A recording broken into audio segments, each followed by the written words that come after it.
अस्सलाम वालेकुम। एक पोस्ट मेरी आंखों के सामने से गुजरी है तो वही आपके साथ शेयर करना चाहता हूँ। कहता है कि सहाफ़ी भाइयों, अपनी कलम में ताकत पैदा करो, वरना ये कलम सिर्फ शलवार में नाला डालने के काम आएगी। इस्लामाबाद की एक तवाइफ का इंटरव्यू है। एक औरत किन मराहल से गुजर कर एक तवाइफ का रूप धारती है, इस बारे में लिखने के लिए इस्लामाबाद से एक दोस्त ने एक तवाइफ से मेरी मुलाकात का वक्त तरतीब दिया। लिया से इस्लामाबाद पहुंचकर दोस्त मुझे एक गुंजान आबाद इलाका की तरफ लेकर चल पड़ा। तंग गलियों से होते हुए एक मकान के सामने रुक गया और दस्तक दी। अंदर से एक खूबसूरत औरत दरवाज़ा खोला, लखनऊ की तवाइफों की तरह आदाब बजा लाई। दोस्त मुझे छोड़कर वापस चल दिए। वो तवाइफ मुझे अंदर ले गई, एक सोफे पर बिठाया और सामने वाले सोफे पर खुद बैठ गई। मैं उसे तिरछी निगाहों से उसकी तरफ देखने लगा। वो बला की हसीन थी। पानी का गिलास मेरी तरफ बढ़ाते हुए कहा, साहिब, आपके दोस्त बता रहे थे आप एक लिखारी हैं। मैंने आजिज़ी सी इख्तियार की और जवाब दिया कि हाँ, मैं एक लिखारी हूँ, बस टूटे फूटे अल्फाज को एक लड़ी में परोने की कोशिश करता रहता हूँ। उसने मेरी आंखों में आंखें डालते हुए कहा, तवाइफ पर लिखने के लिए आपने लिया से इस्लामाबाद तक का सफ़र क्यों किया? आपको बहुत सारी तवाइफ, सैकड़ों तवाइफ, बल्कि सैकड़ों तवाइफ आपको लिया में ही मिल जाती।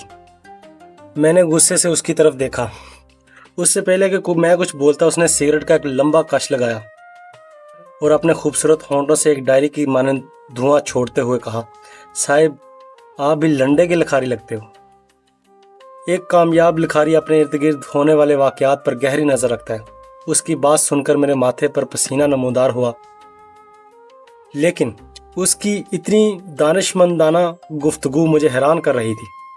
वो जैसे जैसे बोल रही थी वैसे वैसे उसके गाल गुस्से से सुर्ख हो रहे थे। उसने पानी का एक घूंट पिया, फिर बोली, साहब, जज यहाँ इंसाफ बेच रहा है, लेकिन काबिल नफ़रत सिर्फ जिस्म फरोश औरत ही क्यों? सियासतदान अपना ज़मीर बेच रहा है, लेकिन उनको आप लीडर मानते हैं, जबकि एक मजबूर तवाइफ जिस्म फरोश आपको चुभती है। जहाँ डॉक्टर मौत का कारोबार कर रहे हैं, लेकिन आप की नज़र वो मुकद्दस पेशा है। यहाँ वकील पुलिस रिश्वत लेकर झूठे मुकदमात बनाते हैं और पुलिस जाली मुकाबलों में कत्ले आम करती है। जहाँ मुल्क की वफादारी का अहद उठाकर शब खून मारे जाते हैं। यहाँ कानून को जूतों की नोक पर रख कर हुकूमतें बनाई जाती हैं और गिराई भी जाती हैं। यहाँ मुल्क के वसाइल और कारोबार पर दिन दिहाड़े कब्जे किए जाते हैं। यहाँ रियासत के अंदर रियासत बनाई जाती है। यहाँ हक मांगने वाले को गद्दार बनाया जाता है। यहाँ मीडिया दिन को रात दिखाता है। यहाँ सहाफ़ी अपना कलम टके टके पर बेचता है। यहाँ उस्ताज़ा बच्चों के मुस्तकबिल से खेलते हैं। यहाँ तलीम सिर्फ एक कारोबार है। काबिल नफ़रत सिर्फ तवाइफ है, और जो अपने पेट की जहन्नम की आग बुझाने के लिए अपना जिस्म बेचती है। उसकी बातें सुनकर मेरे माथे के पसीने ठहर कर कतरा कतरा यूं नीचे गिर रहा था, जैसे बारिश में किसी गरीब के कच्चे मकान की छत टपकने लग रही हो। उसने टिशू मेरी तरफ बढ़ाते हुए कहा, साहिब, जिस मुआशरे में आप रहते हैं, हम वहाँ एक तवाइफ का वजूद किसी नेमत से कम नहीं। मैं इसकी बात पर यह सुनकर हल्का सा मुस्कुराया और दिल ही दिल में सोचा कि यार, एक तवाइफ कैसे अपने जिस्म फरोश का दफा कर रही है। उसकी बात जारी रखते हुए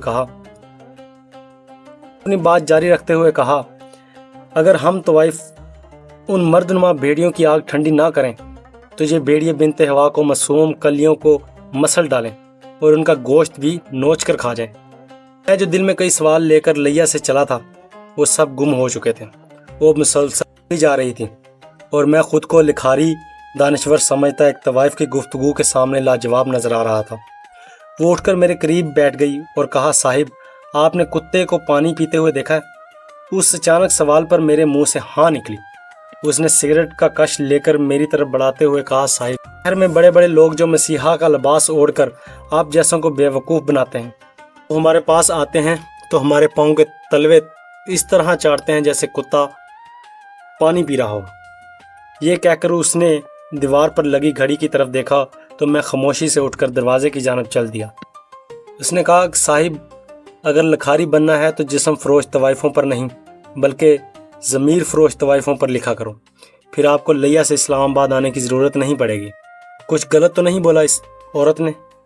مجھ سمیت سارے معاشرے کو یہ آئینہ دکھا گئی۔ کیوں؟